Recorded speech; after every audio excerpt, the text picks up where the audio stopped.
Let's Podcast alongside Joe Giglio. I'm Joe Ovies inside of Eford Studios in downtown Raleigh. Thanks to Empire Properties and, of course, thanks to our friends at Copiers Plus. Check them out online at copiers-plus.com. We'll be going to the Copiers Plus home base in a couple of weeks, will we not? December 5th, we'll be down in Fayetteville for our friends Drew and Copiers Plus. They have an employee appreciation day. Why are they doing that to their employees then? Us? Yeah. Oh, they kind of like us. Oh, okay. That's cool. That's cool. It's all about our corporate champions for sure. So last night we got a couple things to check off the list here in our opening segment. We're going to have a nice long conversation with our friend Doug Warf, president of the Carolina Hurricanes, about the business. And folks, business is booming for the Carolina Hurricanes. And I feel like we're going to do a new segment called NNO Therapy. Oh, yeah. There's that. There's NNO Therapy with our friend Andrew Carter. We'll get Luke DeCock next time, but Andrew Carter needs a little NNO Therapy. I thought you were going to say you finally did it. You wanted me to make the whole show all out of jingles, Giglio. Well, we're there. Do it. We're there. we are there. So last night, NC State takes on Colgate, and they squeeze the toothpaste all out of the tube. And last week, I jokingly said, "Hey, State, get your defensive game up, y'all." And that's exactly. I know you're rolling your eyes. I was being obnoxious, but they listened. They listened. Yes, clearly. 49 points. They looked at what Duke did against Wofford. They're like, okay, not 35 points, but we'll hold them to 49. Looked at what UNC did. All right, we're not going to score as many points, but we're going to hold them to 49. But here's the question, Joe. Who was the bus driver for the Wolfpack last night? Who was it? It was definitely Marcus Hill last night, the Bowling Green transfer. Are you ready for the new jingle? I am. Tell us who drives the bus. Tell us who drives the bus. So, that's who drove the bus. I feel like Brian went from, oh, you want one annoying noise to let me make a jingle out of it? Okay. So good. Tell us who drives the bus. Tell us who drives the bus.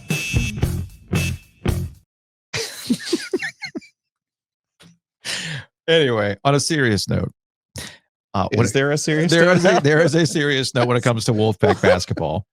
I believe of what I watched, shout out to West Durham, who was on the game last night.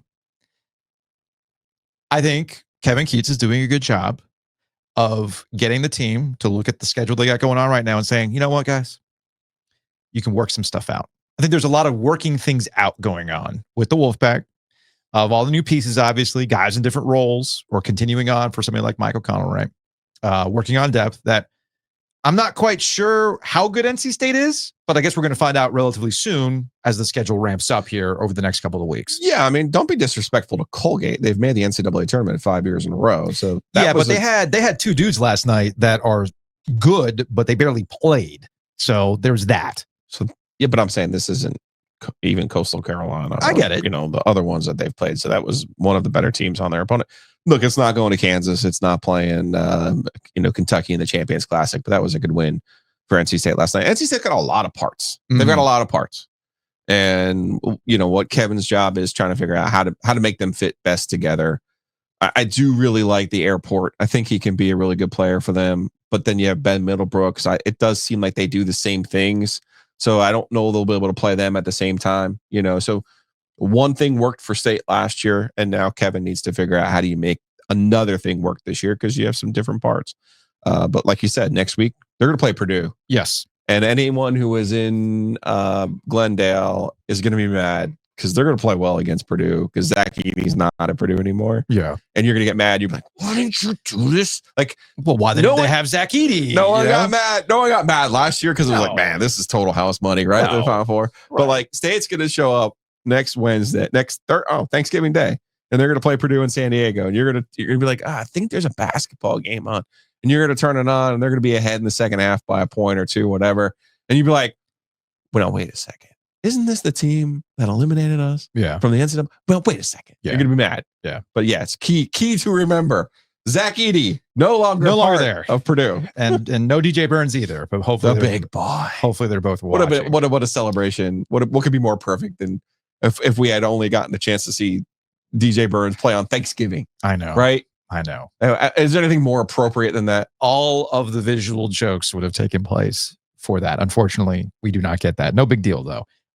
We'll see how NC State goes through this portion of the schedule. Now, speaking of NC State, yesterday I was wondering out loud, do we have a game time for NC State, North Carolina to end the season on November 30th? We do have a game time for Brian at Nice Price has been working overtime.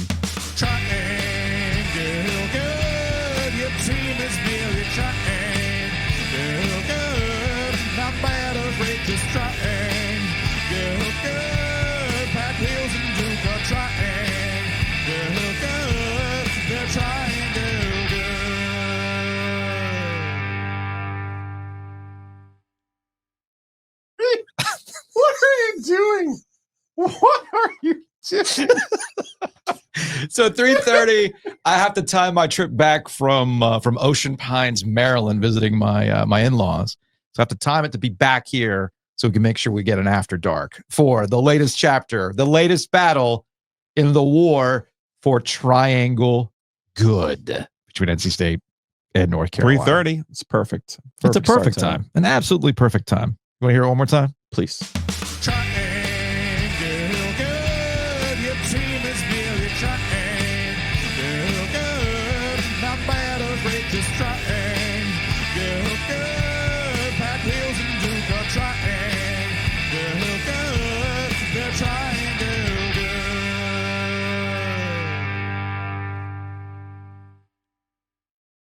Ow!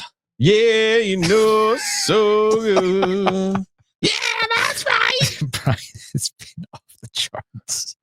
You know what? Like you said, are we going to make the entire show out of jingles? Please. Tell me something good. Few other football news and notes. The Carolina Panthers are back in action this week. They've got the Kansas City Chiefs coming to Bank of America Stadium. Before we get into Panthers matters, I do feel like this week is more about the Chiefs than it is about Bryce Young and the Panthers and development and blah, blah, blah, blah, blah. I do have another press conference quote from Dave Canales where he goes extremely out of his way to not get behind Bryce Young. But I'm going to table that for a second. Because yesterday I spent a good chunk of time, like I typically do, bouncing around various podcasts to see how people talk about national NFL matters. And I was proud of how people talked about the Bills Chiefs game.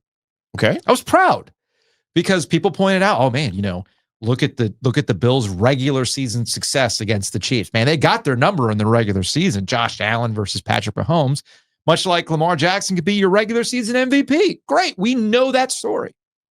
But it's not about that. It's about what happens when they see each other in the playoffs.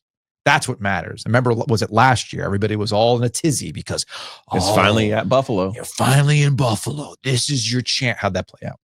Miss kick. Because that's what it always comes down to, right? And I was proud of the way people interpreted the win of, hey, man, great statement game. Obviously you go 4 on 4th down. Josh Allen has put himself into the MVP conversation. But in terms of big picture conversation between the Bills and the Chiefs, nothing has changed until we see it in the postseason, which gets to the conversation about the Chiefs. And I was listening to Nick Wright. If you're not familiar with Nick Wright, Fox Sports 1, he is a big Chiefs mark. Loves Patrick Mahomes. He does an entire segment called Mahomes Mountain. Who is climbing Mahomes Mountain? Who can reach the summit of Patrick Mahomes? Who is the best to do it right now? And of all time. The Chiefs they were undefeated going into this game against the Bills, but nobody was sitting here talking about them as an all-timer. They look like they're kind of creaky. They've got some obvious holes. Offensive line is an issue for them. Patrick Mahomes doesn't look as crisp as he has in the past. He's turned the ball over. He had 2 turnovers in that game against the Bills. But the question is this complacency? Is this something that they can turn on once they get to the playoffs? And Nick's point is one that I actually agree with, in that if you go undefeated, or if you're going after the Miami Dolphins mark, which is every year less and less of a thing because unfortunately we don't have as many 72 Dolphins with us anymore, right? I saw Larry Zonka pop in the champagne and everything else. RIP Mercury Morris. The pressure begins to build over something like that. And you don't want that crap, right? Because the Chiefs are more interested in winning another Super Bowl than they are trying to go undefeated. We already went through that with the New England Patriots. How'd that work out with them? They lost in the Super Bowl to the Giants. So the argument is this was good for the Chiefs. It's a good reset. It allows them to take that pressure off and they can focus on what really matters. And that is making sure you're good, you're healthy to go for another Super Bowl run. So all of this is a long wind up to what Sunday is really about. It's not about Bryce Young and his development. It's not about how many quote unquote Chiefs fans will be at Bank of America Stadium. A lot of folks are going to be there to see. There will be. No, there's Patrick Mahomes fans. They're not Chiefs fans. There's a lot of people like me. Kelsey. Like for me, maybe Taylor Swift. Actually, Taylor Swift will never go to Charlotte, as we know. So I think a lot of people there will be there to see an opportunity to see Patrick Mahomes, right? What I'm curious about is if the Chiefs are really about it, they'll crush the Panthers. They've been playing with their food, or they struggle, or however you want to phrase it. They have not looked dominant. 7 of their 9 wins have been by 7 points or less. The Panthers, for all the vibes that we're trying to feel good about, and they've got this little win streak going on, and the Carolina Reapers, Daniel Jones got benched. He's a third string quarterback, by the way. I didn't realize he was third string. The Chiefs are still better than them. Better coaching, better defense, all that stuff. You should put the hammer down on the Panthers, right? Mm-hmm. Right? Mm-hmm. So I think that's the litmus test for the Chiefs going into the game on Sunday. The Chiefs' biggest win by point spread this year was 13 points against the Saints at home. It's also the only game all year where Patrick Mahomes has thrown for 300 or more yards. Yeah. We know that the Saints defense is not very good. Mm-hmm. So we know that the Panthers defense is not very good. I'm with you. This is a chance to see. Now, how do you also respond from a loss? True. But I will say this, a sign of a good coach to me. There are a couple of good signs. There are a couple of telltale signs of a good coach. Mm-hmm. How you react after you get that open date, after you've had some time to go back and look at what you've done right and wrong this season, is a telltale sign to me of a good coach. So this is Dave Canales' first chance to show us after an open date what he can do and what his team will look like. I'm curious on that front. I'm also curious to see how they build for Bryce Young. So getting back to the Panthers, here's Dave Canales with his post-open week Monday press conference. And of course, he's getting peppered with questions about Bryce Young. And I don't like it when he wears the hat. Okay. You like his hair? Yeah, he looks kind of sickly, actually. And he does not look like handsome Dave in this picture. A week off. He should have been. Maybe he's got a little jet lag from being overseas. I don't know. Looks like you had a pretty busy bye week. Did you have any time to contemplate on the quarterback decision? Who will play this week? Yes, Bryce will play this week. Again, this is about the. I'm going to pause it right there. I want to give Mike K of the Charlotte Observer, who asked that question, a lot of credit. He found a real slick way to ask the quarterback question a different way. Yeah, really busy bye week. How'd you kind of tie that into thinking about your quarterback? That's salute to Mike K for the setup on that one. Continued progress is about Bryce, looking more and more confident, as he's out there in Germany. Just felt a real confidence and just an aggressiveness to his play and all those things. And of course, the end result, winning, So he continues to do things that put us in a position to put him back out there and continue to build on that. Are you still going to evaluate on a week-to-week basis? Yes, we will. And we'll continue to look at all the film, look at the whole situation and weigh all those things in. Okay, that was Vashti, her Carolina Blitz, that followed up with the week-to-week evaluation of Bryce Young. It's getting a little tired. I mean, at this point, I think we've seen enough. If you really want to know what the future is with or without Bryce Young, you let Bryce Young play out the string at this point, especially after the last couple of weeks where you've seen it. So just ride it out. I'm not quite sure what going back to Andy Dalton accomplishes, especially considering you're not really in playoff contention. I know there's a mathematical chance still, but we're not doing this. There's a chance the Panthers will only win one more game the rest of the season. They get Dallas here on 12-15, Charlotte 12-15. Were you familiar growing up? The NFL Films would put out a yearbook. Yeah. A video yearbook about your team every year. Yeah, I had a few for the Dolphins. Yeah, and you'd watch it, and the music and the camera work was just phenomenal. They always had somebody was always mic'd up, and then the narrator was always, he was just totally gassing you up to get you ready for your team. Mm-hmm. I suspect the NFL Films yearbook ends with the Panthers in Germany, riding off into the sunset, Joe Willie style, walking off the field, feeling really good down in their lederhosen, because these next 7 games are going to get ugly. They're going to get real ugly, and not necessarily about what they're going to do. It's going to be about who they're playing. And to your point about like, why are we still playing shell games? Why not push the stack now behind Bryce? Why not come out and just say, hey, I was hired for a job. Yeah. These next 7 games, do what I want you to do, which is to say, these next 7 games are for Bryce Young's future. This is for the rest of his career. This is his chance to prove to us that he can still be the quarterback that we thought he could be when we traded for him. This is their chance to do that. They're still not doing that. Yeah. Which just says to me, hey man, I get it. You got a big boss who's telling who you saw the previous guy who had your job screwed up in a press conference, and you don't want to do that. Yeah. But if he's not doing that privately, then he's doing a disservice not only to Bryce Young, but to himself, because he needs to position himself to take care of business over the next 2 or 3 years. If it's about a youth movement for the Carolina Panthers, Which clearly it is. and you've seen, and you've been Because you happy. said we're going to see Jonathan Brooks. Yep. We got Leggett. Yep. Coming along. The tight end looks good to me. Cokeheads are fired up. DJ One on defense. All right, Yeah, so so if the Cokeheads in stride, If it's the youth movement and you're seeing, and you were seeing the young guys contribute, and you're basically what you're going to sell, right? Yeah. You have the year-end yearbook, right? But then you have to sell. The sell is, well, look at the young guys. They got a lot of burn and how productive they were, and that's going to be our core group going forward. Well, the only way to find out if Bryce Young's going to be about that, well, you got to play him. Housekeeping. Big thanks to Enovana. You can check them out online at enovana.com. If you have mess inside your mansion or trash in your cabana, get it clean with Enovana. We will be at Longleaf Swine, downtown Raleigh, tomorrow for a 1:00 OG Live. So drop on by, get lunch, drop on by. We're going to have Canes tickets. We will. Very excited about that. Then we're going to be at Breeze. A very busy week for us. We're going to be at Breeze Through on Thursday, 10 a.m., Pool Road location from the Beer Cave. I believe we're going to be in the Beer Cave. That'll be fun. This is for a fancy location that they have there at Pool Road.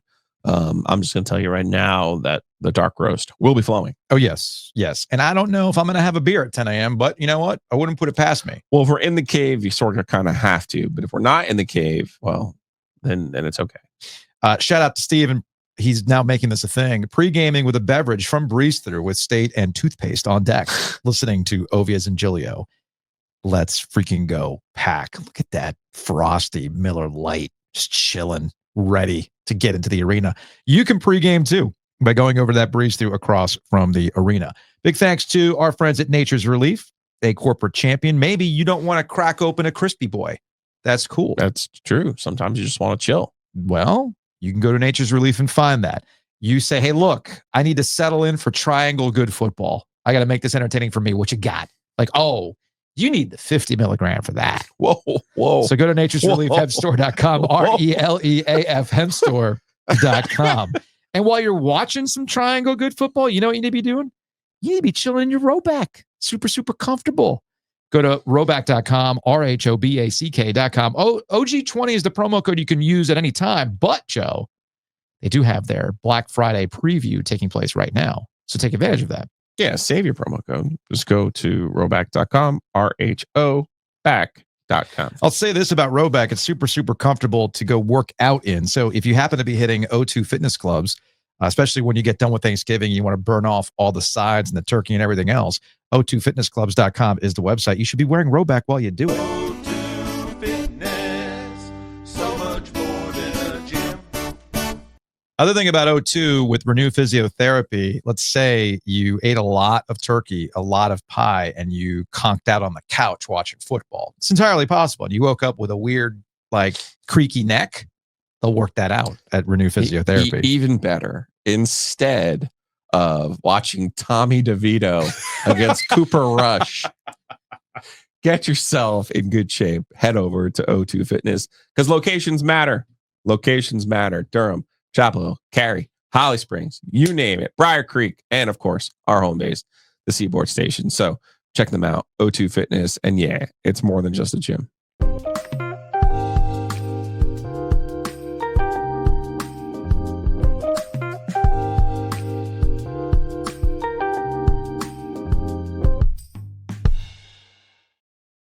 joining us on the Heister Automotive Group hotline. He's the president of the Carolina Hurricanes. He is Doug Warf. Doug, what's going on, man?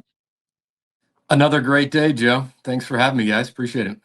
I was going to say it must be a great day in Canes land because I feel like there's always something going on top of all the winning. The winning is good.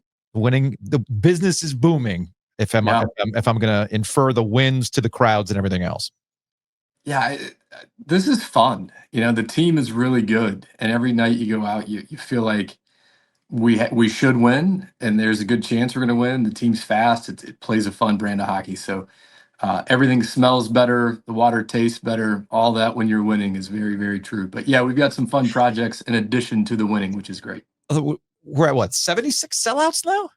Yeah, 76, and I think we got 77, 78, 79 on deck, which, if you would have told that to 2015, Doug, my head would have exploded.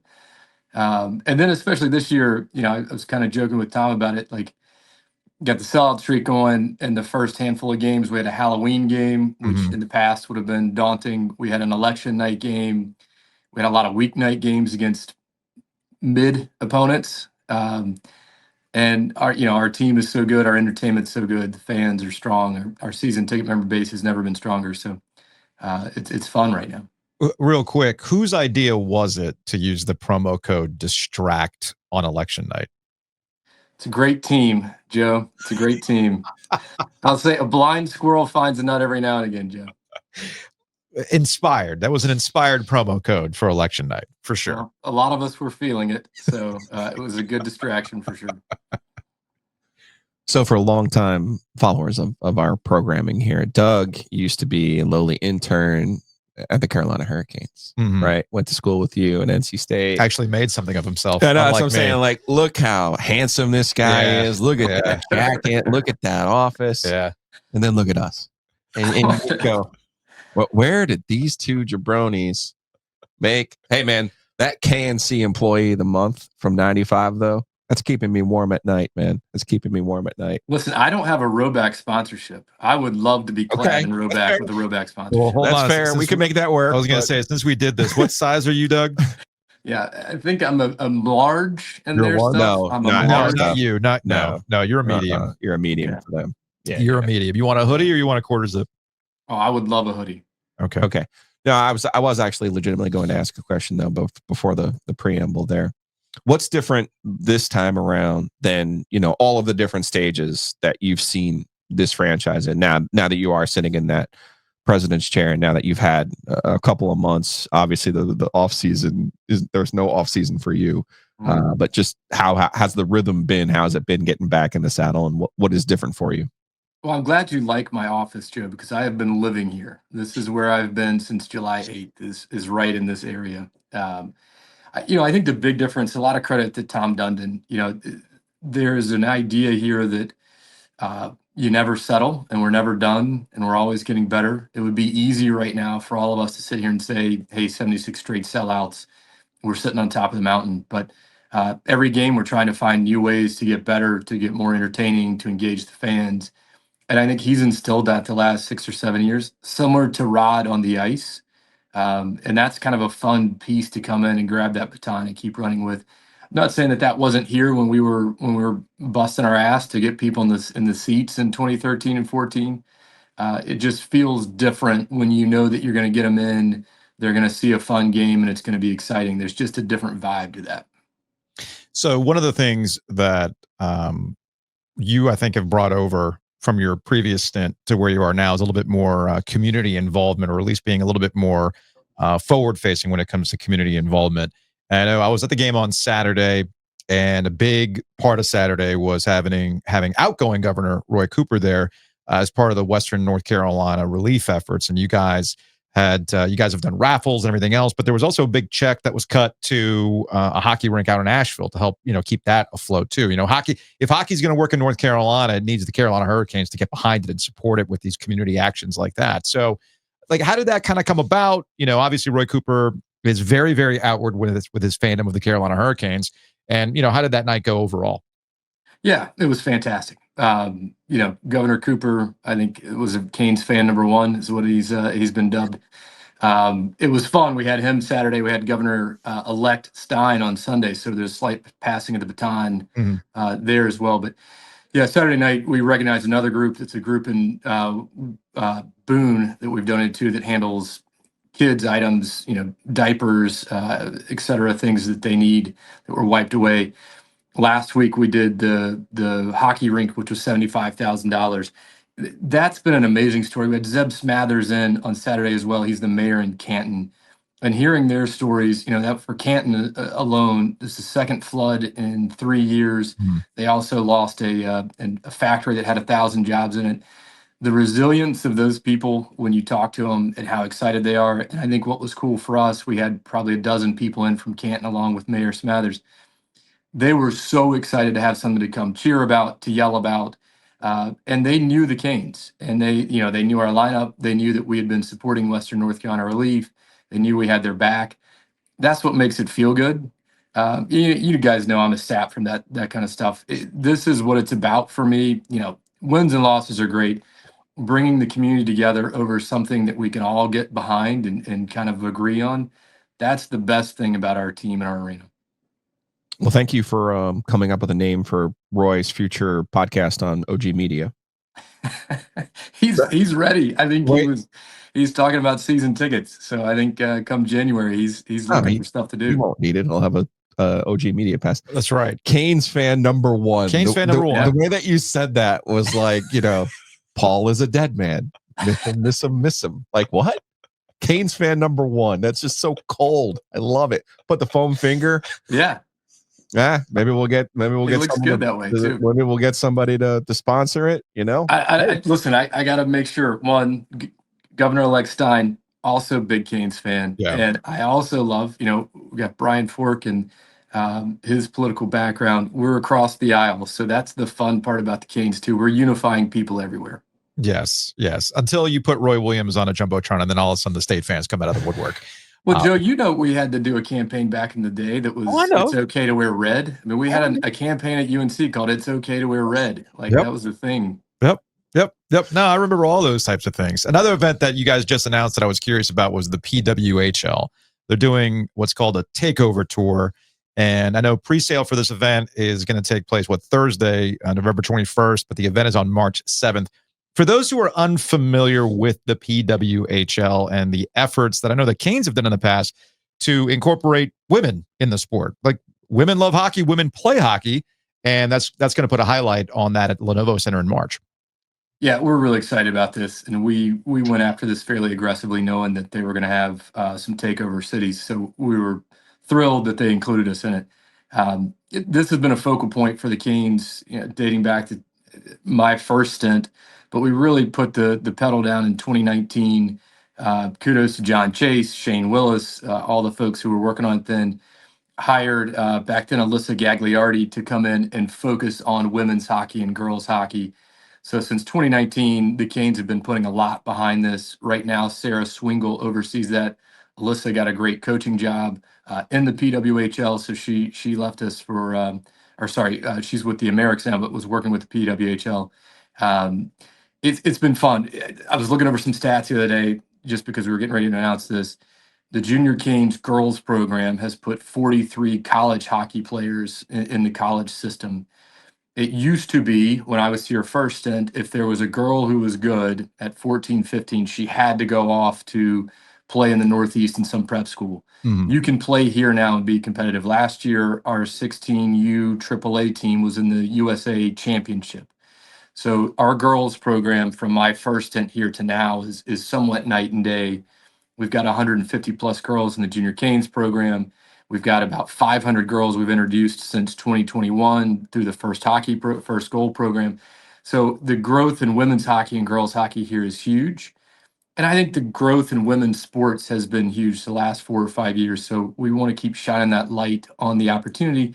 And Joe, as you know from being hockey dad number one, it is important for girls to feel like they can play their game. Mm-hmm. In the past, they were forced at a certain age to go start playing with boys. And once you hit 12, 13, 14, that body composition and the physicality is just different. So to be able to play all the way up through AAA in a girls program here is huge. Well, since you brought up the Junior Canes, I didn't have this jotted down, but he I needs his jacket. I am every curious. time he does this without the jacket. I have the jacket in the car. Jeez. I have the jacket in the car. It's almost like he wasn't in radio for 20 years, or I maybe know, he was. I know. That's why he doesn't think visually. There That's we a go. very good point. There we go. So I just solved my own answer. It's theater of the mind, Joe. There you go. So just think of me putting on my manager's jacket. My How do you look good right now? So here's my question, though, because if we understand that in order for hockey to grow, not just in this market, but the state of North Carolina, you need more sheets of ice. It's certainly one thing that I've picked up on now that I've been traveling around with Jacob the last 3 years. You go up to Philly, well, there's rinks everywhere. You go up to the Detroit area. I mean, look, they've got a huge head start up in Detroit in various areas. So here, there's a crunch. You got the Junior Canes, obviously, along with the Raptors, and you've got the Golden Bears. But there's this crunch for ice time, and there's always this mythical extra sheet of ice that's going to be built somewhere, right? So what is your thought on this? What's Tom's thought on just saying, you know what, if the Junior Canes are going to be an extension of what we're trying to do in the community, maybe we got to add some more sheets of ice ourselves. Where do you guys stand on that? I think we're always looking at it. I think that conversation, Joe, has been around since 2004, probably. And I think that's what's kind of nice about it. You know how it was. We had 3 sheets of ice back then. Then the factory came in and added 2 more sheets. And everybody said, oh, well, thank God the factory opened. We've got these 2 sheets. Same thing just happened a couple of years ago with Invisalign Arena and everything that's going on over there. So I think that's nice that the game keeps growing. So we have to keep growing capacity. I think everybody in the construction and development world right now, I don't know, thank God you guys don't have to deal with that, but the cost of construction and development right now is astronomical, might be the right term. So I think you're always going to see where it grows to a choke point, rinks come in. We're going to do what we can in that, but there's a lot of players in that space on a for-profit side that probably do it a little bit better than us. Gotcha. Am I in my best behavior? No, it's Doug. We don't have to be. There's definitely room in the West parking lot to put your own rink over there. Just put it on top of the parking deck. Don't go scare people, Jim. Just put it underneath the parking deck or on top of the parking deck. Yeah. There's plenty of room. Plenty of room over there, man. You only got to protect 500 acres, I was told. Listen, I can't wait for this development to get underway. So we're adding more spots. The net total is going to be more parking spots. You want to fall on the sword right now? You want to break the bad news on the OG? Nope. Okay. Listen, I'm happy to talk about development. I think people are ready for it. I think when we talk to people, there are a handful of people that are nervous about it. I think the people who are nervous about it haven't seen the plans. Everything across Steve Stroud doesn't get touched. There's a couple hundred spots that are going to be touched after the football season next year. But they're going to bring back in new spots, and we're going to keep building. Doug's got his positive vibes only shirt on right now. He's underneath that dress shirt. I know there's a positive vibes only. That faculty lot that really is the TX lot. No, that's going to be affected next year. You should just prep people. I'll talk to you like I talk to NC State. Just prep people. Just tell them. We are showing as much as we can show. There's a lot to this, and as you can imagine, Joe, there is. You've got us. You got NC State. You got the Centennial Authority. When you start building out there, you bring in the city, the county, and the state. So a lot of this is we want to make sure our T's are crossed and our I's are dotted before we start talking too much. Everything's on time, though, right? Everything is on time. And, I think what's exciting, too, is you've got the arena renovations running, slightly ahead of the outside development. So our worlds are busy. Well, that was my curiosity with the inside of the building. I think that probably needs the most focal point right now. You talk about choke points. You have, you're approaching 77 and 78 sellouts. You got that many people in the building on a consistent night. You can see some strains with things like concessions and whatnot. So those inside the building renovations they need to happen like really, really badly. And I know you guys are working on that. The other thing that I'm curious about with y'all is TV. So not to get too deep in the weeds. Don't make us edit this now. No, Doug, no, you follow Joe's lead on this, sir. Yeah. You follow his usage now. Yeah. So, we have, as when we bring on Mike Maniscalco, voice of the not DraftKings Sports Network, that's how we refer to. It's fine. No, but not to get too deep in the weeds on this, but for those who might be unfamiliar, Diamond Sports Group, who is the organization that actually has these regional sports networks, recently got out of bankruptcy. And one of the big news items that came out of that is that the network itself, which was a standalone app, is now available through Amazon as a Prime channel, which is good. I mean, more availability to watch the Canes is great. But my curiosity is, you've seen some NHL teams, you've seen some NBA teams, you've seen some Major League Baseball teams decide to kind of go on their own, or find a different way to go about it. A, what is the contract with Diamond and the Carolina Hurricanes going forward? And what kind of conversations do you guys have, Tom Dundon has, about the future of television for the Carolina Hurricanes?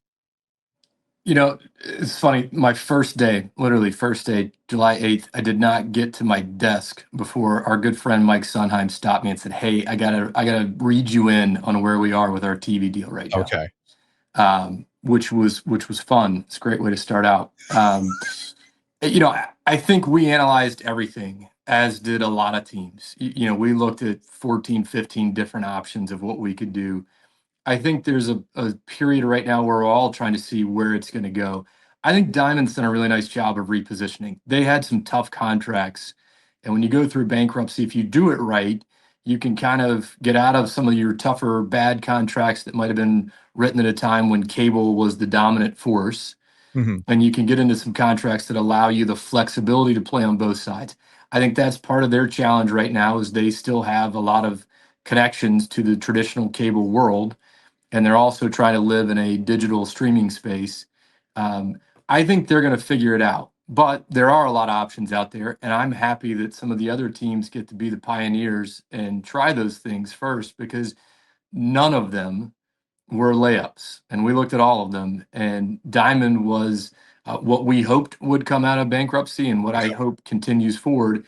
And I think they've got a good game plan. What you're seeing with Amazon, what you're seeing with their app, they made a lot of improvements last year. I think they're going to continue to make improvements. Those things, once they're freed up, I think they're able to get to where we want them to be. But we are continuing to look at everything. It's also why in our new contract with them, we have the ability to play with a handful of games in different outlets. And we're partnering with Capital Broadcasting to do a couple of games over the air with them. I know that there are certain curse words I can't use. I get it, but we're excited about it. Over the air. Just say over the air. Over the air option. There you go. It's fine. He ripped the Band-Aid off. I am curious about that. Listen, you guys are here for a reason, and look how happy you both are, right? It all works out. Talk to Joe at the end of the month. We'll see how happy he is. No, I'm kidding. No, look, so that was the part that I was curious about. Next month is the... Oh, is that the one you're worried about? Okay, gotcha. Every quarter is when you start freaking out. No, so my curiosity was with the over-the-air option. Yes, I know that Capital Broadcasting is, look, the relationship between the Carolina Hurricanes and Capital Broadcasting is well known, well established. I don't think we're breaking news here on that sort of thing. But what I am curious about is, you are in the position of making money. All right, that's what Tom Dundon's in the position to do. He wants to make money. It's how we pay the players to the cap. Yes, right, exactly. So you want the success on the ice that we're seeing. Well, that comes in the form of bringing in more revenue. So I get the appeal of going over the air because it's a free option, but I'm also looking at where technology is going and who the players are with the future of broadcasting these sporting events. And Tom's a pretty forward-thinking guy. So I am curious, is going over the air just like a test case? Is it something that, is, hey, fans who might not have the ability to watch it on the regional network, well, here's an option for you to watch it over the air to kind of draw you in. What is the overall goal to go over the air like this? Yeah, I don't know if over the air would be our long-term solution, but we'll see what the numbers are. Yeah. As you know, Joe, what we're trying to do is get eyeballs on our game. Of course. And when our team is as good as it is, this is a perfect chance to do that. So I think this is, it's a test. It's a test for both of us. It's not every day that you get an over-the-air broadcast that wants to preempt national syndicated shows to put on a local sports team. So we're excited that we are at a point where someone would want to do that, because I don't think that would have been there 10 years ago with no money coming either direction. So this is a fun way for us to test it. And also, as we look through, on the main channels, it's going to be on the main over-the-air channels here, Fayetteville, Wilmington, but it's going to be on some .2s in South Carolina. Be interesting to see how that performs. There's a lot of this that we're just kind of seeing. What kind of eyeballs does this get? What does this resonate with? And also our team's really good right now. We want as many people to see the red hot Canes as we can. Yeah, the curiosity that I had too. I mean, again, if we want to get into the TV business, back when the Duke Carolina game was over the air in basketball, I mean, it would crush it ratings wise, and it would do much better than what you would get on ESPN. But ESPN had the money, right? Yeah. So that's what I was curious about going forward, and how Tom's look at it. Would you? Have there been conversations? Was that They could absolutely beat any kind of national broadcast easily? because of Trip and Mike. Easily, Yeah. easily. So Yeah. my And last, Shane and Hannah, don't leave them out, please. Yeah, but what I'm getting at though is people can't stand ESPN. Your fan base yeah, has a jihad against ESPN because they're convinced that Unaware. ESPN has one of those against them. yes. What? Never noticed that. Never noticed The that. Rangers all the time. Well, It's not yeah, the big deal. it's- it's just Rangers talk. Somehow It's- it gets back to Mark Messier. it always goes back to Mark Messier, right? So my last question on this: have there been conversations of the Canes just doing it on their own? Does the math Well, yeah, math? they had 17 options. That's Well, probably is, one of is them. what one? 14. It was 14 of them, 14 Joe. options.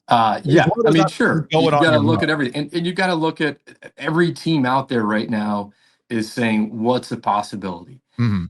But it's kind of like the NIL world right now in the NCAA. It's kind of the Wild West, where I think it's going to take a couple of years to figure it out. There are some teams doing interesting things. We're watching Dallas closely. They've done a nice job with Victory Plus. They're getting a lot of eyeballs. But to your point earlier, is it going to drive the same revenue? You know, Right. and you've got to see where that comes in from the standpoint of, in the past, your TV deal was a pretty big driver of revenue. And you can't take out that amount of money without trying to find a place to replace it. I only have one other thing. This is for SEO purposes. I know my baseball people are out there. I know Brian Fork, your colleague, your partner over there in the business side of things. If I remember the initial press conference, he's kind of like the main guy for the baseball stuff. But you know, anytime the Rays are in the news, people freak out. Like, oh, this is it. This is 919 MLB. Let's go. I'm assuming that a couple months into this, we're still in like the just exploring phase of what baseball might look like around here. Yeah, I think that's fair. Okay. I think we're all excited about it. And I think it's, you know, the more we look at it, the more I think, or maybe initially I thought it was a long shot, we got a really good chance. Okay. And I think that's what's kind of fun, is we have some local support. We've got an ownership group that is an owner who's ready to get in. And if you look at the other cities that are vying for it, they don't have local support. And most of them have a crumbling ownership group. So those are two pretty vital steps that we've got already in place. I think the Rays, my personal opinion is a lot of that is bluster to try to get some stuff done in their city. But we are monitoring everything closely. That is such a political answer. So good, Doug. Yeah, man. You don't just put the jacket on and look the part. You got to be the part. No, he is the part. You got to live that It's life. the positive vibes only shirt underneath that really pulls it out. Doug's about that life. That's why he is where he is, Joe. And we're here. Whatever. That's what it really comes down Here to. we are. Doug, we appreciate the time, man. As always, good to catch up, and we will talk to you. Look, all we ask is that when the decks are done, can we do a live show from atop one of the parking decks? I'm going to have you guys your own space. I'm building an area for you. Yes. The OG live in the parking lot's going to be Little big. cubby. No, I know what you're charging for those party decks. I know, we're not getting a cubby. It's a trade deal. You know I love you guys. So All right, I like that's another thing that I learned being a businessman now. Trade. That's a big deal. That's a big deal. All right, Doug. We'll talk to you later, man. Sounds good. See you guys.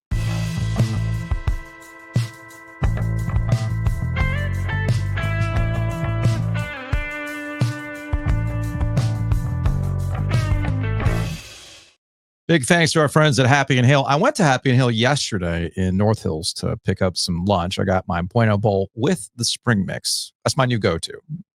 That's my new. Kelly got the Med Bowl. You finally had the honey chicken, the hot honey chicken, right? I did. It's good stuff, right? I don't know how they did the chicken, but it's tremendous. So good. So good. And speaking of Happy and Hail, they were all in when I was talking to the guys at Happy and Hail. They're all in on the Canes. Oh yeah, all that kind of stuff. I was asking if there's any sort of future promotions. We're like, be on the lookout for that. But in the meantime, head on over to Happy and Hail and take a break. Let's take a break. Let's take a hockey break. Brought to you by Happy and Hail. You take that hockey break, you enjoy some Happy and Hail, you eat good, and then that way you save the calories up for when you go to a hockey game and you go to Two Roosters. Go to tworoosters.com, and the Slavin Sunday is picking up steam. I'm laughing because we got a couple texts, a couple messages about, the green bean casserole can't possibly be real. It is real. It is real. They also have on their socials, I saw their sweet potato casserole. The sweet potato casserole is sweet. I want to try delicious. that. I want to try that. It's really good. They're very creative. They have something for all of your dessert and maybe other needs. So check them out. Two Roosters. And I got the onesie. I got the Two Rooster onesie. I gotta text our guy. I'll go back and find it. Yeah, because I keep all the phone calls. Yeah, I was gonna say, if you're the guy who was crying or the baby was crying, I got your baby a onesie. So let us know. Giglio.joe@gmail.com. I'll text him because I have the ability to text back on the OG Sports phone. So I'll go back and fish out that voicemail because I keep them all, and we'll make sure that happens.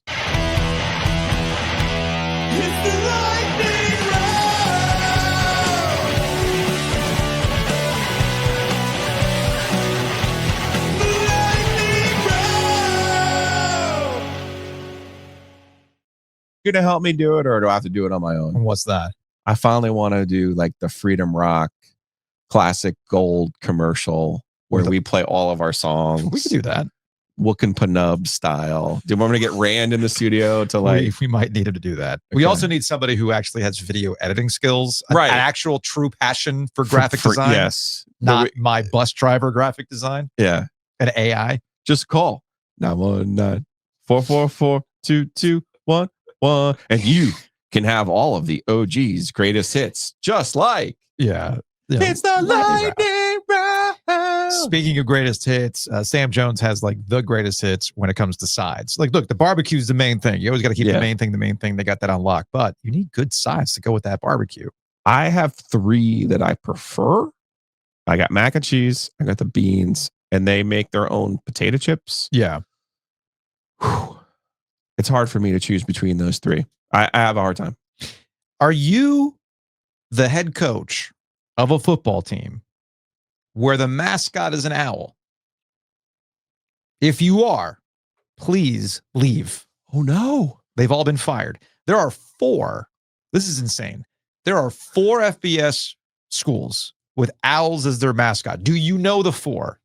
Temple, Rice, is FAU? FAU is 3. Do you know the 4th? It's a relatively new program at the FBS level. I don't know the last one. Kennesaw State. Okay. So Stan Drayton was fired by the Temple Owls. Do you know who the interim is? For Temple? For Temple. Oh, it's got to be one of our guys, right? It is. It's one of our Matt Rule disciples? No. But he does have a very key moment in Triangle good history. I don't know. Temple will now be the flagship school in the Philadelphia area. Wow. Yes, Everett Withers was elevated to interim coach at Temple. Wow. I was shocked when I saw that. Hey, remember Tom Herman? Remember when he was a thing? Vaguely. Yeah, he was the coach at FAU. Oh, wow. His ass got fired. By the way, Temple and FAU played over the weekend. It was an overtime game. Both coaches got fired. It was like 16-19. I think was the final. Rice fired their head coach, Mike Bloomgren.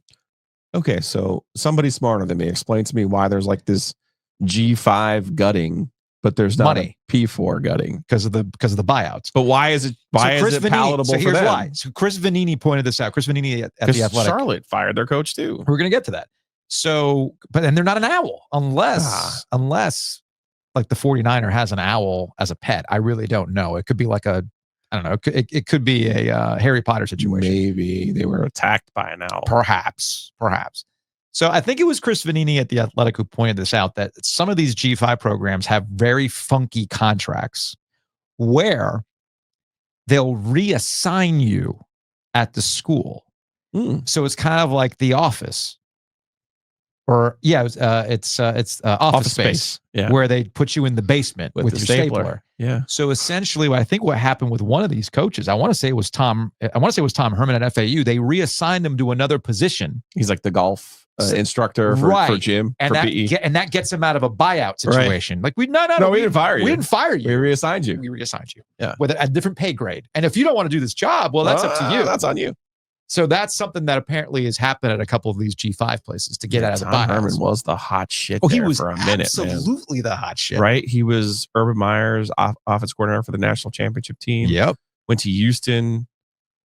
It was the bell of the ball, and Texas hired him, and then he got run out the gate. So if there's anything you take away from the 2024 college football season is that if you were the coach of a team with an owl mascot, does that mean that the After Dark has to be fired? I wish we could. I was gonna say I wish we were better at this shit, because the drunken owl with a shirt of like the fired line through like FAU, Temple, whatever. I mean, we would sell 2 of those, like to me and you, but it would be phenomenal. Little drunken hour, hooting out the cloud. Welcome to our live stream, OG After Dark. Little drunken hour, hooting on the cloud. Welcome to our live stream, OG After Dark.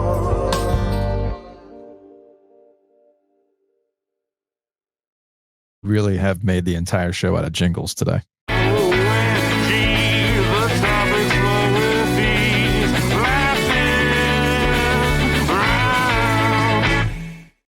Yeah, so you're talking about coaches getting fired at the G5 level. Charlotte told Biff and his cutoff tees to get the hell out. We're done with you. We sure we checked some arrest records on this one. No. He didn't win. But this is Didn't win. It's year 2. That's year 3. It's year 2. I thought it was year 3. No. He has been their coach for 2 years. Well, they weren't going. He did not anywhere. even make it to the end of his 2nd year. Yeah, it's not that they were going Is anywhere. David Tepper now? Does he run the Charlotte 49ers I mean, what's Biff, as well? What's Biff bringing to the table other than I some don't know. honorary press conference? Why did you hire him anyway? That you're going to shit can him 10 games into his 2nd year? Well, it's funny you mentioned Are that. you sure he didn't get arrested? It's funny you mentioned that because we do have a sports phone call from the one and only Charlotte Athletics fan in the listening audience. 919-444-2211. Call the OG Sports phone and curse or don't. That's such a bad idea. Whew. Hey guys, it's Alex, your resident Charlotte 49ers fan. Well, as Giglio called it, the man boobs era at Charlotte is over. Biff Poggi's out. And it's, as a Charlotte fan, pretty appalling that Mike Hill's going to get to hire another head football coach. This should really be strike 3 for him with Ron Sanchez in basketball and then Will Healy and Biff Poggi in football. But to use the mantra you guys have used on the show before, I just want them to be normal. Just be normal. No more gimmicky coaching hires. No FCS mediocre coaches with youth pastor energy. No more weird high school coaches who run a hedge fund and dress on the sidelines like they're changing the oil in their car. Just be normal. And please get someone who has actually won at the FBS level before. Charlotte notoriously never goes for retreads or anything like that, but like a Dan Mullen type would be so freaking refreshing. So good luck, Mike Hill. I'm sure the 4th time's the charm. Thanks, guys. Told you. There's really nothing else to add because I just required our resident 49ers fan to chime in.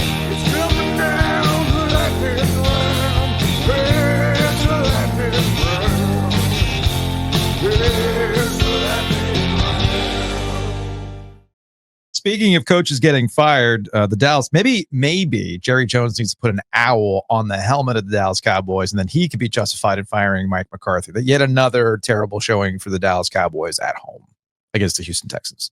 I love whatever spiral Jerry Jones is in. He's in a complete detached state of lunacy. Yeah. Because he's like, oh no.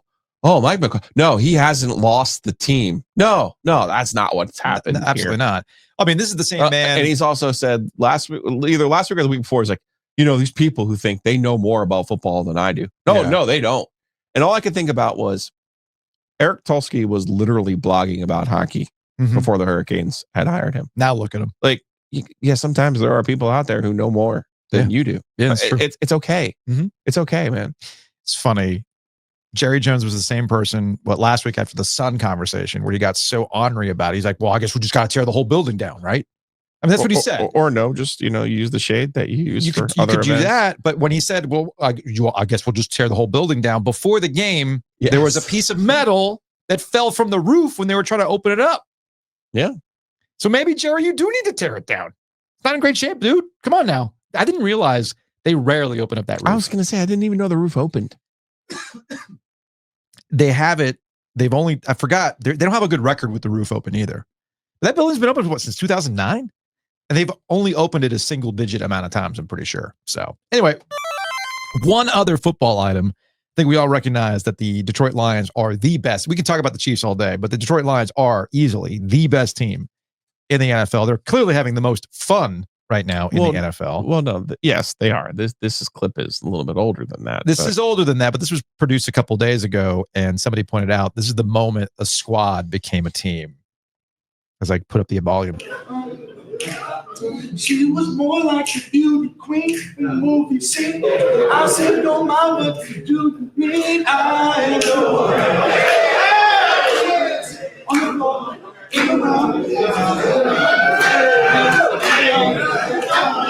she told me her name's Billie Jean. Kind of loses it there at the end. But that's Hutchinson. All right, so some context. Yes. That is from a Hard Knocks a couple years ago, right? From 22. Yeah. This is now the Lions. Before this video was made, Mhm. Dan Campbell's record was 3-13. Yeah. Since that video was made, the Lions record, Dan Campbell's record, is 30-13. I mean, spot the line, man. Science. That is when the team was from. No, that's so Hutchinson, when you're a rookie, you have to get up. Yeah. Sometimes they just make you sing your alma mater or whatever. He's from Michigan. They gave him the choice of singing something else. He ends up singing Billie Jean, and the whole place just loses their mind. I love it.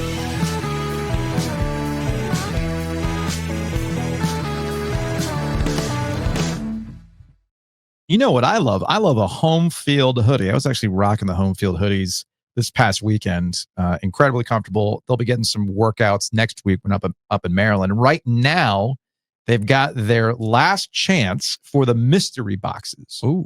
So right now they got 21 unique options. You just roll the dice and you'll see what happens. So the mega mystery sale has been extended one more day. So you got today. If you're listening today, check it out. Go to homefieldapparel.com. You can roll the dice. They even have like a link here to roll the dice. All right, I'm going to roll the dice on a hoodie. What's it going to spit out, right? And that mystery box is for a crew neck is $28. The mystery box for the hoodie is $35. Typically, those goes for $75. They were reduced to $40, but now with the mystery, you get a $35 hoodie. The bomber jackets, which typically go for $160, mystery box version, $72. Whoa. So I might actually get myself another hoodie today. Perfect. For $35? Yeah, man. Fingers crossed to get the green wave. Fingers crossed. Or slippery rock. That'd be pretty good too. But they got all sorts of good stuff at Home Field. Use that promo code OG24 to save 15% off your order. Speaking of saving money, that's what our guy Matt Davis does at State Farm. You can save money right now by calling him directly at 919-779-8277. InsureGarner.com is the website, or theoginsurance.com.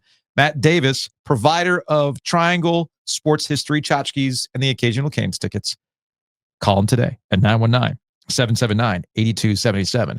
And we got the Butcher's Market. Contact them for your catering needs, all in on the catering. So if you're looking for an office holiday party, you are looking for something at your house for a big family, Butcher's Market can handle it for you. So head on over to thebutchersmarkets.com. Skinny, you need some therapy out here? I always Him and Luke. Him and Luke. All right.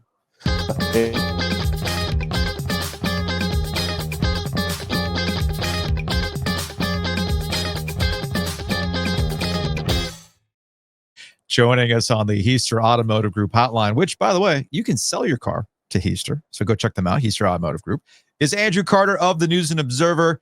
Andrew, are you okay? I'm doing great, guys. It's great to be on with you all. I love the logo, by the way. It's been a while since I've been in studio. Yes. I've seen the logo. So that's well, you never leave your place, man. You should come by the studio one of these days and hang out. I need we to. got beer in the fridge for you. Okay. But I'm being sincere. I worry about you and Luke DeCock, your colleague over at the News and Observer, because every time, especially with you, I pop online and you're just like, it's like football has broken you. Broken you, man. Like you're watching this, like, oh my goodness, there's nobody at Stanford. Yeah, we knew that. We knew there was nobody at Stanford. Nobody's going to go to those games. So what's going on, man? Are you okay? I am okay. I'm happy it's college basketball season, the superior sport. Look, I would say, as we were just talking about a bit offline, like some of the stuff that bothers me about college football, give you the brief rundown. It's the media industrial complex. I think it's a sport that, frankly, from the national folks who cover it, doesn't receive a lot of scrutiny. I think it's a sport that, is built on these hashtag narratives that, surrounding the SEC Big Ten. I think it's a sport that's been corrupted by this belief that you have to be in a certain league or else you're doomed. The obsession with ratings and conference payout and all this stuff has bothered me for years. And then too, and I've had this conversation with Bubba, with Jim Phillips. I'm not going to speak for them. I think they think it makes sense, but I think the leaders of college athletics have to figure out a way to separate football, make it its own thing. Stop having it affect everything in college athletics. I joked about the Stanford Louisville thing the other night. And by the way, I mean, just the thought of those two institutions sharing a field as conference members is just very humorous to me for a variety of reasons. We all remember Louisville's first appearance in Greensboro at the ACC tournament, and just sort of, during one of the timeouts, they went out there, and the reaction, the hush that fell over the crowd at the Coliseum when they were like, "Oh, okay, we've got a new member here in the ACC." Welcome. But like that, that's funny to me. Louisville, Stanford in the same league. But can we figure out a way to separate football? Can we figure out a way to, accept nationally that, hey, there are other leagues playing like a good version of this sport? And, we talked about the Indiana thing.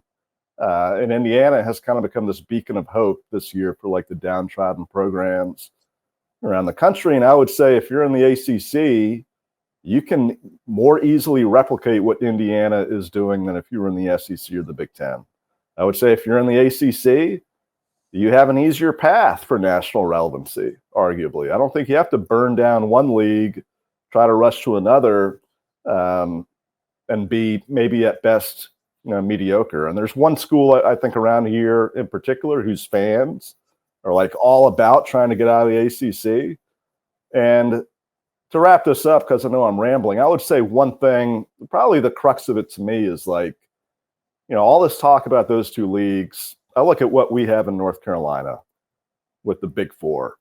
And I think folks around the country should be envious of that. Like envious of what we have along Tobacco Road in terms of the proximity, the historic rivalries, what it means to people here.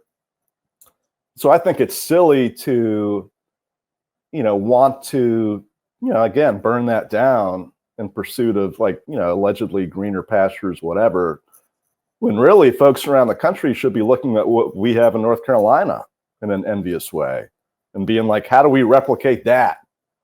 Instead of how do folks, around here try to replicate what's going on elsewhere, I think is also a thing that, it kind of gets at me a bit being a North Carolina guy. Yeah. Speaking of hoops, what did you make of your trip to Allen Fieldhouse? I loved it. I mean, if you followed me on Twitter and saw the tweets, and Carolina had a shot to win that game at the end, and they kind of fell apart, frankly, down the stretch. I thought the pressure of the moment got to him. I thought KU did a great job defending what UNC was trying to do on that last play. I didn't really write about any of that stuff, through a critical lens after the game. I wrote about what an amazing atmosphere it was, what that meant to college basketball. And Luke wrote this, I think, last week about the fact that, you should have those games played at campus sites. And credit UNC and Kansas for doing that. Kansas is obviously coming to Chapel Hill next year. But I would say, if you're a college hoops aficionado, especially one in North Carolina, maybe that's not experienced, other cathedrals around the country and haven't been to Lawrence, I would say make it a point to get out there. State obviously goes out there next month.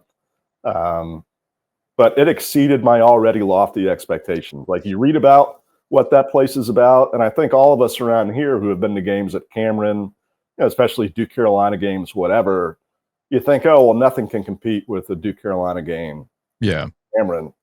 But that UNC Kansas game at Allen Fieldhouse was as good of an environment, I think, as I've been in the regular season. And it was early November. Yeah. I tease you, I tease Luke, because I love you guys. We've all been doing this for a mutual. Yeah, we've all been doing this for a very, very long time. We've all seen all sorts of stuff. Somehow we're all still trying to make this media thing work, despite the fact that the business says we shouldn't be doing this anymore. But that's not. But the reason why we still do it is because I think you just hit on it, and something that I wish these conferences would understand. You didn't get into this. I didn't get into this. Joe didn't get into this. Luke did not get into this to compare financial spreadsheets versus other conferences. Drives me crazy. We did not get into this to discuss whether or not Florida State's going to be able to hit their success initiatives and then use whatever it is they need for the portal. No, we got into this because this shit's cool.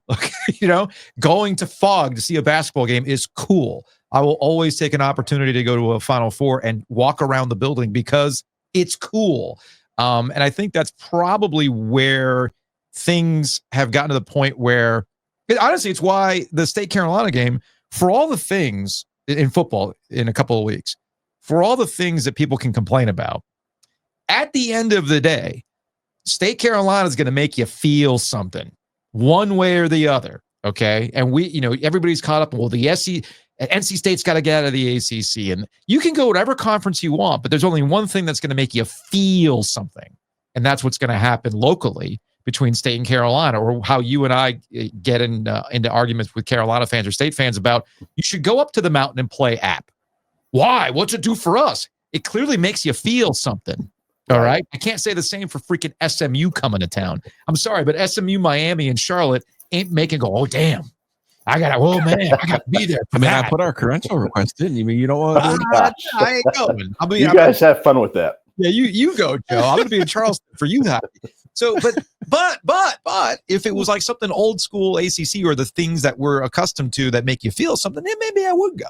That's why I felt really lucky last March at the ACC tournament in DC, because I felt like, that could be the last championship game of its kind in terms of between two old school ACC teams that we see in a long time. And it hasn't been like what the ACC tournament was back in the day in a long time. But that thing last year, it still kind of felt to me like the end of an era and the last of its kind, frankly. And to cover it felt good to be there. I don't know if it's the last of its kind. I would go back to what I was saying. I think it's a reminder of why you like this stuff. I think that's what it is. As long as the conference holds together, you can still get events like that. But I do think what happened with State, you strip all the bullshit before the ACC tournament and Kevin Keats and all this other stuff. Nobody cared about that as they went to the Elite Eight and they beat Duke and got to the Final Four. All that stuff went out the window because, again, that's why you're here. You're right. It was a reminder of what it was. Yeah. And in rare moments, what it can be. And I go back to what I said at the top, where it's like, ACC has been really lucky for what the ACC has had throughout history. Mm-hmm. And it bugs me when people don't recognize that. It bugs me when people don't recognize, like, hey, like the Big Four stuff, if not to be too corny, we can joke about it, whatever. But like, it is a neat thing that the state of North Carolina has had for decades and decades, where it's like, why do you want to destroy that and go someplace else that doesn't have that? Yeah. So that's why some of this football stuff bothers me the way it does, where it's like, oh man, Carolina, if Carolina doesn't get in the SEC or Big Ten, they're going to be left behind. Yeah. What was Villanova's total budget or UConn's total budget last year when they won the national championship in basketball? Mm-hmm. Yeah. You don't need an enormous athletics budget. And by the way, like ACC schools do make a lot of money. Mm-hmm. Is it as much? And the other thing too is like, people don't get that TV money is one part of the pie. Yeah. It's not everything. It's significant, but it's not everything. Are you? Can you believe it's been 20 years since TA was in? Is that right? Is that the anniversary? It is, isn't it? You know, I was at that game for the Rocky Mount Telegram. I was going to say that was earlier in your career. That was my first year as a pro, a quote unquote pro, whatever that means. Yeah. In the business. That might have been, no, let's see. I covered the game earlier that year at Keenan when Connor Barth made the kick. Against Miami? Yep, against Miami. And he saved John Bunning's job. Mm-hmm. And yeah, then I was back whenever it was a few weeks, a month later. It was TAN. No replay back then that counted, right? No, Well, I didn't say was he. I mean, he was in. They screwed up. He was in. They screwed up the He was call. I don't know. Was there a goal line camera? No, because the game was there was a line judge. Yeah. Who called him in? Yeah. There was that. And there was no replay because even if there was replay at that time, you would not have had a good angle because the game wasn't on television. I should have been more on top of that. That would have been a good story for me. Where is TA? What does he think about it? Yeah. I talked to TA 10 years ago. And it was I just looked back at it we found it the other day. You could do, yeah. It was really good. You could do the 25th anniversary. People like those kind of anniversaries. Hey, there's still time. Actually, the real story is just how insane that season was for NC State when you look at it. Yeah. Right? Because that was the season. All right. So that was the year after Rivers had left, and their defense all of a sudden turned into like this NFL defense. Right. And I forgot that the TA was in game also happened the same year as the Devin Hester kick return with College Game Day on State's campus. College I was like, Game Day has not been back since, have they? And wait a minute. Yeah, right. And I'm like, wait a minute. And Ohio State was in the building too? 2004 was nuts for NC State football. It was lit. All that in one season? And Carolina football. And they won 5 and 6? Explain that to me. Explain that to me. If you combine the offense they had in 03 with that defense in 04, that's a national championship team. Nah. Could have been? No. They'd be a 9-win team again. Please stop. That 03 offense was legit. That was my last year at State. I covered a lot of those games at Ohio State, at Florida State. They had no defense. That 04 Carolina season, now that you're saying this, Andrew.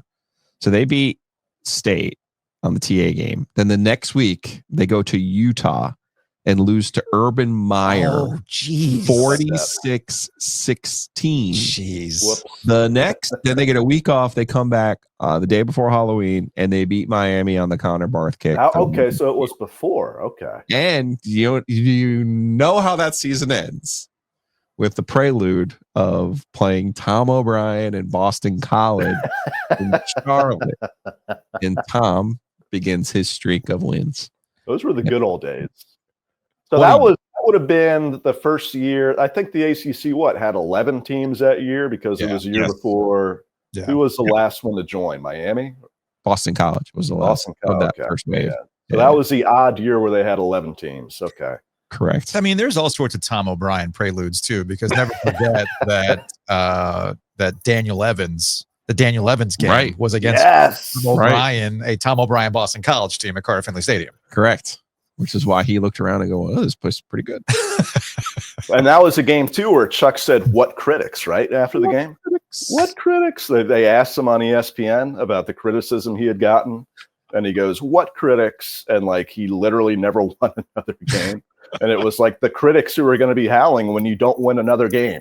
Yeah, there's that. He tried to clean it up, man. He went from the sunglasses and the Sopranos entrance and all that stuff to keeping it pretty chill. They were fun times, though, were they not? The Chuck NC State era, fun times. Look, man, for the younger audience, and I have to remind myself Defined fun. I have to remind, well, not for you necessarily. I have to remind myself that we do have younger people who listen to this podcast, and they're probably some of this stuff goes over their head. But there was a time where things were running so hot with Chuck Amato. He had his own recycling program with koozies that said "Chuck it." Okay, Chuck 'em. No, Chuck it, and then Chuck'ems was. And then he had not one but 2 restaurants called Chuck'ems.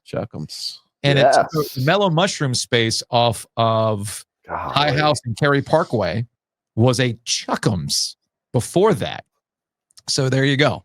That's how hot it was running for Chuck Amato back in the day. You guys need to do the Chuck Amato era deep dive, like you did. You did one with Roy. You did one. You did another one. You did the Russell Wilson story. You need to do the Chuck story. Chuck story. Yeah, That would require two people who don't like me, and one is Chuck. One would be the great one would be Rivers, but what do you mean Rivers doesn't like you? No, I have no problems with Rivers. Has no problems with me. He's just elusive. Correct. Okay. Well. Correct. Well, you know what? Just rely on the original source material. There's plenty of interviews out there. Somewhere I have all my old Chuck tapes. Oh, no. But I say press conferences and stuff because I knew that one day I might want to go back and relive some of these memories. Andrew, we have, OG Triangle Media and the News and Observer, we do have a content sharing agreement. We do.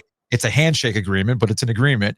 And I feel like this is a crossover opportunity. The Chuck tapes. I'll have to find those and dig those out. They're micro cassette tapes. Hey, I got the equipment to convert it. So let's go. This looks like Mr. Intimidation's put on a piece. See, the goal of today was to put a smile back on Andrew's face. We did it. And we did it. Thank you. This has been good for me. I appreciate you all. I feel like we should have NNO therapy. Let me know where I can send the check. Yeah, NNO therapy with you. We'll get Luke back on here. My insurance should cover it. Maybe not because, I'm not going to make that joke. I don't think we can do anything about Chip, but Chip is Chip at this point. I'm sure he's got some Chuck stories, remember? Yes, does. He's got some Chuck stories. Source material from back in the day. Anyway, man. We'll talk to you later, man. All right, man. Thanks, guys.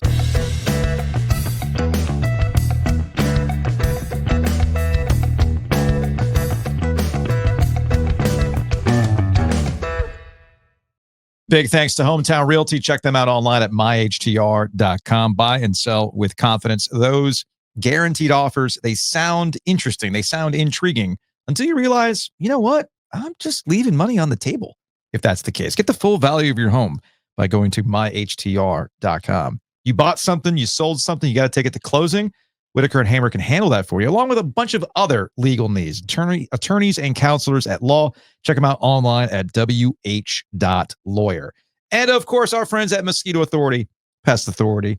It's getting cooler out there. That means the bugs are going to be trying to get into your house. Moisture barrier, I know that's something that you've done.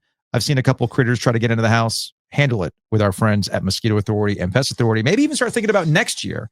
With outdoor patio care. They got misting systems, all sorts of fun stuff at bugsbite.com. Yeah, they don't believe in contracts either, but they do believe in saving you money. So go check them out, bugsbite.com.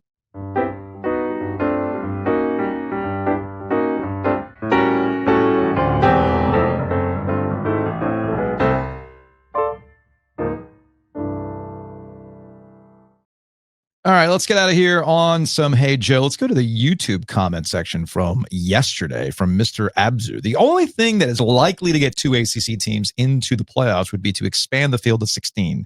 And everyone in the field plays the same number of games. It was never about the game metrics. It's all about generating revenue.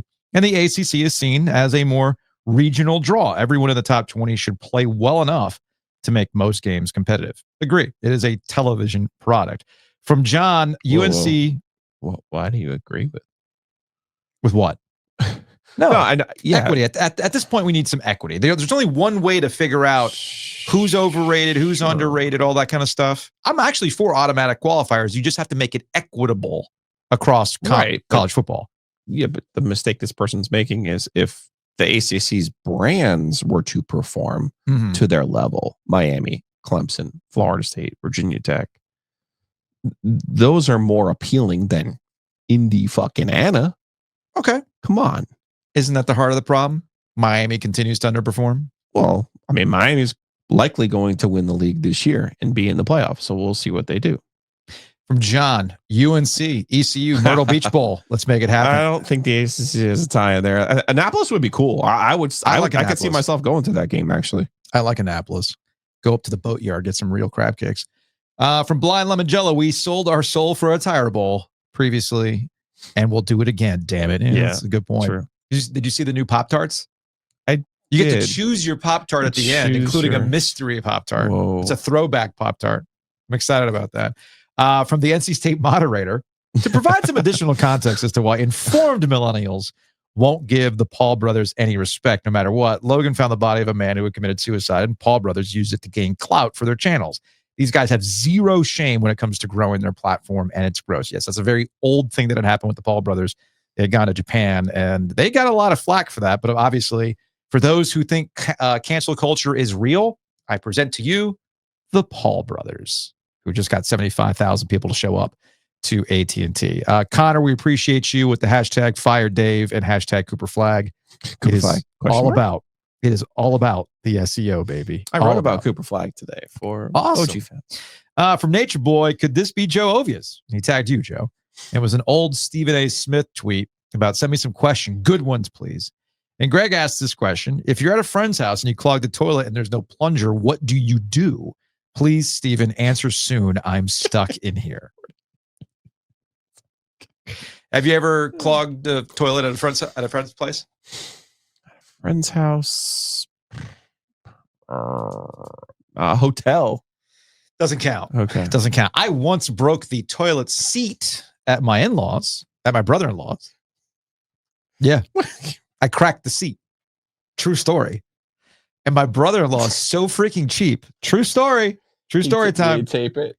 He put duct tape on it. So the next time we came to visit him 6 months later, there was freaking duct tape on the toilet seat.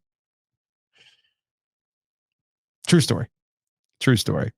All right, we'll get out of here on another OG Sports Fun. 919-444-2211. Call the OG Sports phone and curse or don't. All right, this comes to us from a 910 number. Hey guys, Dan from Durham here. Haven't watched today's show, so I'm sure somebody else will call in about this. But how about the Steelers? I guess the Dave Doran special turns out it's contagious. And it also turns out it only works if you have Peyton Wilson on the team. 0 touchdowns, 6 field goals, and a Peyton Wilson interception. Apparently the recipe for a W against a really good Ravens team. Anyway, state still sucks, but go Pack. Why don't they make the whole team out of Jingles and Peyton Wilson? I now feel cheated that Mike Tomlin had a chance to do the greatest thing in the history of all time. Yeah. If he had just kept Matt Canada, it would have been Matt Canada, Russell Wilson, and Peyton Wilson. I mean, you want to talk about the wolf blood. The triple dub. That's going to wrap it up for today's show. We will see you at Longleaf Wednesday, 1:00 lunch. We'll have Canes tickets. Drop on by.